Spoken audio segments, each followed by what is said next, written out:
Olá, vamos falar de avaliação nutricional. É um assunto bastante polêmico, gera dúvidas, e esse artigo foi interessante porque ele comparou algumas ferramentas que a gente bem conhece numa população específica de pacientes com câncer, que são pacientes com câncer de cabeça e pescoço. E aí, será que existe alguma ferramenta que seja melhor para avaliar esse grupo de pacientes? Vamos ver o que esses autores trouxeram? Bom, a gente tem que, com certeza, né, o câncer de cabeça e pescoço tem um impacto bastante importante, principalmente do ponto de vista nutricional, e o tratamento padrão para esse tipo de doença é, principalmente quando ela está num estágio mais avançado ou localmente avançado, que nós chamamos, é a químio e a radioterapia concomitante. Aqui a gente vai usar a sigla CCRT quando a gente falar dessas duas terapias em conjunto, tá? E qual que é a preocupação para nós, profissionais da saúde, quando nos deparamos com esse doente fazendo esse tipo de tratamento? Além de ser um tumor que normalmente já está mais avançado, o tratamento em si, ele traz alguns sintomas que podem prejudicar bastante a aceitação alimentar. Por exemplo, náuseas, mucosite, xerostomia, disfagia, odinofagia e até a própria fadiga com relação àquele cansaço subjetivo normalmente reportado pelos nossos pacientes. E a preocupação, além da ingestão alimentar, é que normalmente esses sintomas acabam sendo razões comuns para a interrupção do tratamento. E aí, quando se interrompe o tratamento, ou reduz dose, ou espaça as sessões de radioterapia, por exemplo, a gente tem um pior prognóstico ou uma chance de insucesso muito maior. Então, isso aliado à doença, aos sintomas, essa resposta ao tratamento, com certeza tem impacto no final, né? No que o paciente espera, no que a gente espera para resultado daquele paciente. Além disso, existe uma piora significativa no estado nutricional. A gente tem dados de que 35 a 60% dos pacientes podem estar desnutridos logo que chegam para o diagnóstico. Então, é um índice bastante preocupante, a gente já sabe disso. E aí, diante deste cenário, qual seria a melhor ferramenta para mim, profissional de nutrição, nutricionista que estou ali de frente com o paciente, que consegue predizer essa adesão ao tratamento, ou seja, essa chance de continuidade conforme o planejado. E aí, esse estudo foi um estudo multicêntrico, de caráter prospectivo, os pacientes eram maiores de 20 anos, em estadio 2 a 4A, primário, e localização de nasofaringe, orofaringe, hipofaringe e cavidade oral geral. O tratamento de escolha, então, foi a quimio e a rádio concomitante, e eles não deveriam ter recebido nenhum tratamento prévio. A perda de peso crítica foi definida pelos autores como sendo maior ou igual a 5% do peso antes do início do tratamento. A radioterapia, em linhas gerais, ela foi feita aqui em cinco vezes por semana durante 7 semanas, e a químio, o protocolo variou, mas incluíam doses como cisplatina, que a gente conhece alguns efeitos, 5-FU, tegafururacil e leucovorin. Tá? Então, foram esquemas assim, semanais, diários, mas que envolviam essas drogas que eu trouxe aqui o nome para a gente gravar e saber, né, dos efeitos colaterais.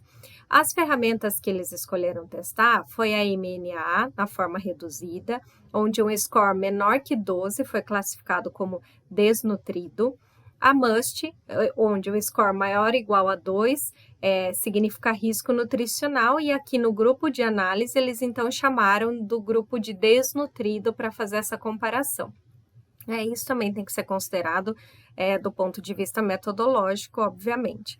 A NRS 2002, da mesma forma, uma ferramenta de triagem, então o score maior ou igual a 3 significa risco, e eles foram ali agrupados no grupo chamado desnutrido para análise, certo? O que os autores então encontraram, né? Olhando para os resultados já. nós temos que 461 pacientes foram acompanhados, sendo que a grande maioria, como perfil esperado mesmo desse tipo de patologia, eram do gênero masculino, a idade média de 54 anos, numa variação de 24 a 86, e a localização mais comum do tumor de cabeça e pescoço foi em orofaringe, respondendo por 32,8% de todos os casos.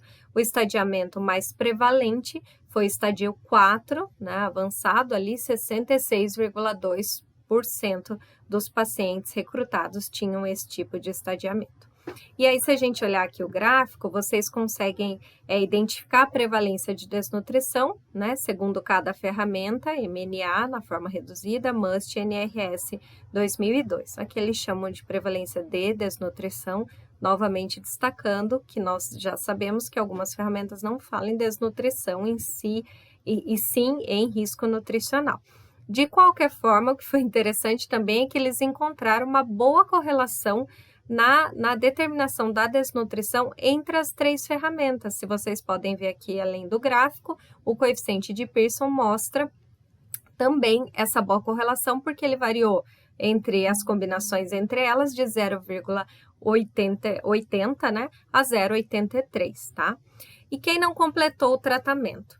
Então, aqui a gente mostra o comportamento daqueles que não completaram o tratamento, entre os bem nutridos, que estão aqui em azul, e os desnutridos aqui em vermelho, né? Então, a gente vê que entre os que não completaram o tratamento, o maior percentual, né, para todas as ferramentas, aconteceu entre os desnutridos.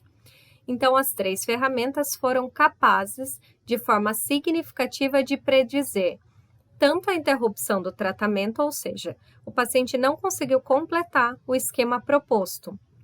Então, as três ferramentas, conforme identificavam um acometimento nutricional, elas conseguiam prever essa questão de não continuidade ou não finalização do tratamento conforme planejado. A necessidade de hospitalização, um evento adverso hematológico de grau 3 ou mais, e uma perda de peso crítica, conforme aquela definição que previamente nós comentamos. A MNA, da forma reduzida, foi ainda, além dessas aqui, capaz de predizer o número de vezes que o paciente voltava ao pronto atendimento. Isso parece ser bem interessante, né, pessoal?